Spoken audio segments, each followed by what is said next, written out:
Shalom, shalom, shalom. Selamat pagi masyarakat iman yang dikasihi oleh Tuhan. Hari ini kita bersyukur kepada kasih setianya yang terus memelihara kita. Dan hidup kita sepertinya sih dari dulu sampai sekarang selalu berubah-ubah ya. Ada masa-masanya kita bisa melewati dengan baik, ada masa-masanya kita ditolong orang.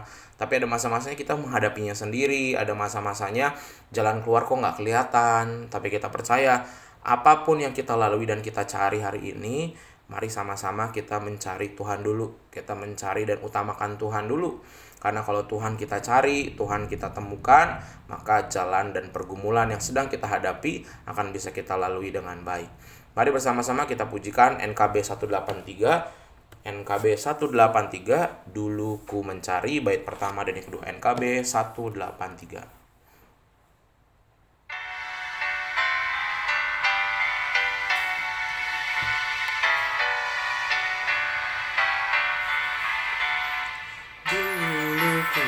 Mencari hanya kurnia, kini ku beroleh yang memberikannya. Dulu perasaan pandu bagiku, kini firman Tuhan yang membimbingku.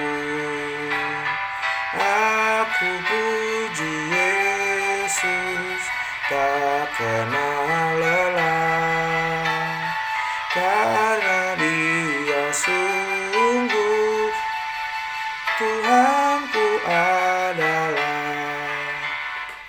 Dulu susah payah, giat berlelah, kini pasrah diri, aku berserah. Dulu kematian membayangiku, kini keselamatan milikku penuh. Aku puji Yesus, tak kenal lelah, karena Dia sungguh Tuhanku adalah. Mari kita berdoa. Tuhan, kami bersyukur bahwa karena Tuhan adalah pandu kami. Kami mau cari Tuhan dulu, mau bersama-sama belajar tentang firman Tuhan dulu sebelum kami melangkah hari ini. Kami serahkan pembacaan firman Tuhan agar kami boleh mengerti dan memahami. Kami serahkan hanya di dalam nama Tuhan Yesus. Kami berdoa dan bersyukur. Amin. Bapak Ibu Saudara, bersama-sama kita buka Ulangan 19 ayat 1 sampai yang ke-7. Ulangan 19 ayat 1 sampai yang ke-7. Ulangan 19 ayat 1 sampai ke-7 akan saya bacakan bagi kita sekalian. Dengarkanlah firman Tuhan. Apabila Tuhan Allahmu sudah melenyapkan bangsa-bangsa yang negerinya diberikan kepadamu oleh Tuhan Allahmu, dan engkau sudah menduduki daerah mereka dan diam di kota-kota dan rumah-rumah mereka, maka engkau harus mengkhususkan 3 kota di dalam negeri yang diberikan Tuhan Allahmu kepadamu untuk diduduki. Engkau harus menetapkan jauhnya jalan dan membagi dalam 3 bagian wilayah negeri yang diberikan Tuhan Allahmu untuk dimiliki olehmu, supaya setiap pembunuh dapat melarikan diri ke sana. Inilah ketentuan mengenai pembunuh yang melarikan diri ke sana dan boleh tinggal hidup. Apabila ia membunuh sesamanya manusia dengan tidak sengaja dan dengan tidak membenci dia sebelumnya, misal apabila seorang pergi ke hutan dengan temannya untuk membelah kayu, ketika tangannya mengayunkan kapak untuk menebang pohon kayu, mata kapak terlucut dari gagangnya, lalu mengenai temannya hingga mati. Maka ia boleh melarikan diri ke salah satu kota itu dan tinggal hidup. Maksudnya supaya jangan penuntut tebusan darah sementara hatinya panas dapat mengejar pembunuh itu. Karena jauhnya perjalanan menangkapnya dan membunuhnya, padahal pembunuh itu tidak patut mendapat hukuman mati karena ia tidak membenci dia sebelumnya. Itulah sebabnya aku memberi perintah kepadamu demikian, 3 kota haruslah kau khususkan. Bapak Ibu Saudara, burung itu burung betina yang punya anak punya sifat alami yang sama. Dia punya sifat yang menggunakan sayapnya itu untuk hal lain selain terbang. Jadi sayap burung betina itu selain buat terbang, sayap burung betina itu lebih besar dari yang lain. Kenapa? Karena dipakai juga untuk melindungi anak-anaknya.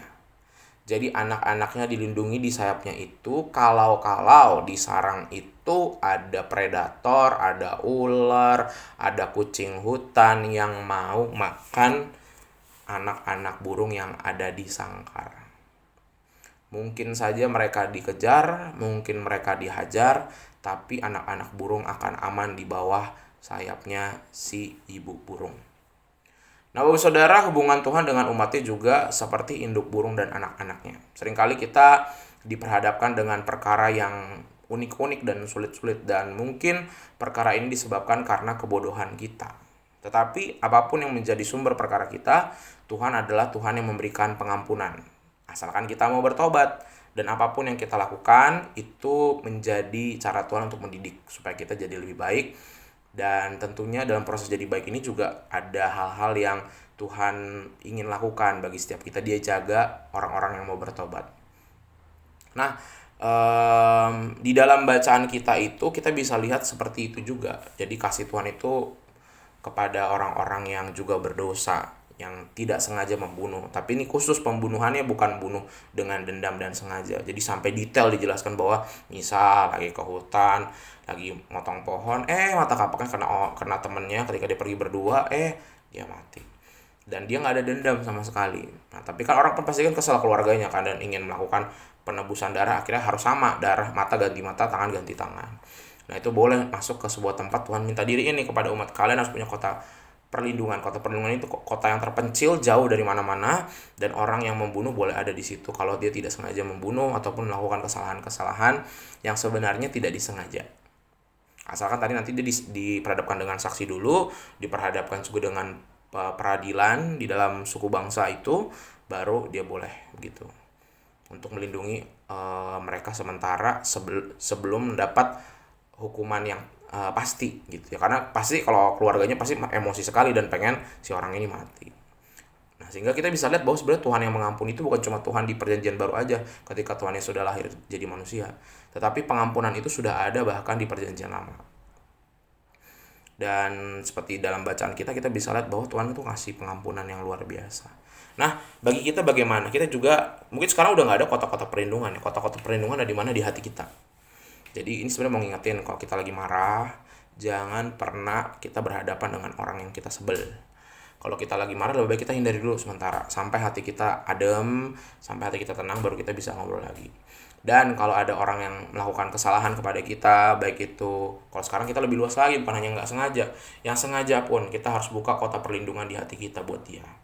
Ini orang sebenarnya jahat, tapi kita tahu bahwa orang jahat ini juga Tuhan ciptain. Berarti kan niat Tuhan menciptakan orang itu kan pasti tentunya bukan jahat. Dia jahat karena pengalaman hidupnya, mungkin trauma sama orang tua, trauma dalam kehidupan dia sehari-hari dulu dengan orang-orang di sekitarnya. Sehingga kita harus punya tempat pengampunan di hati kita, itu kota perlindungan untuk orang-orang yang bersalah kepada kita.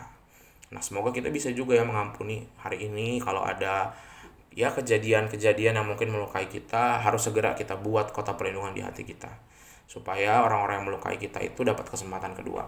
Kita juga dapat kesempatan kedua kok dari orang lain. Jadi jangan merasa kita merasa paling benar.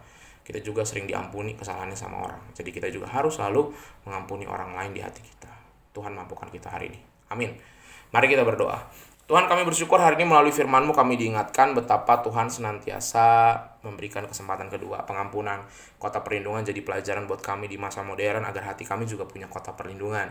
Untuk orang-orang yang menyakiti dan mengecewakan kami, ajarkan kami untuk bisa mengampuni pelan-pelan dengan memberikan kota perlindungan, memberikan ya kesempatan yang kedua. Walaupun gak mudah Tuhan, pasti sakit, pasti tidak mudah, tapi kami percaya bahwa Tuhan merindukan kami melakukan hal yang sama seperti yang Tuhan lakukan kepada kehidupan seluruh manusia sampai Tuhan dikirimkan Putra Tunggal Tuhan, yaitu Yesus Kristus. Kami serahkan kehidupan kami hari ini agar kami boleh membawa pengampunan itu dalam pekerjaan, keluarga, dan pelayanan dan hidup bermasyarakat kami.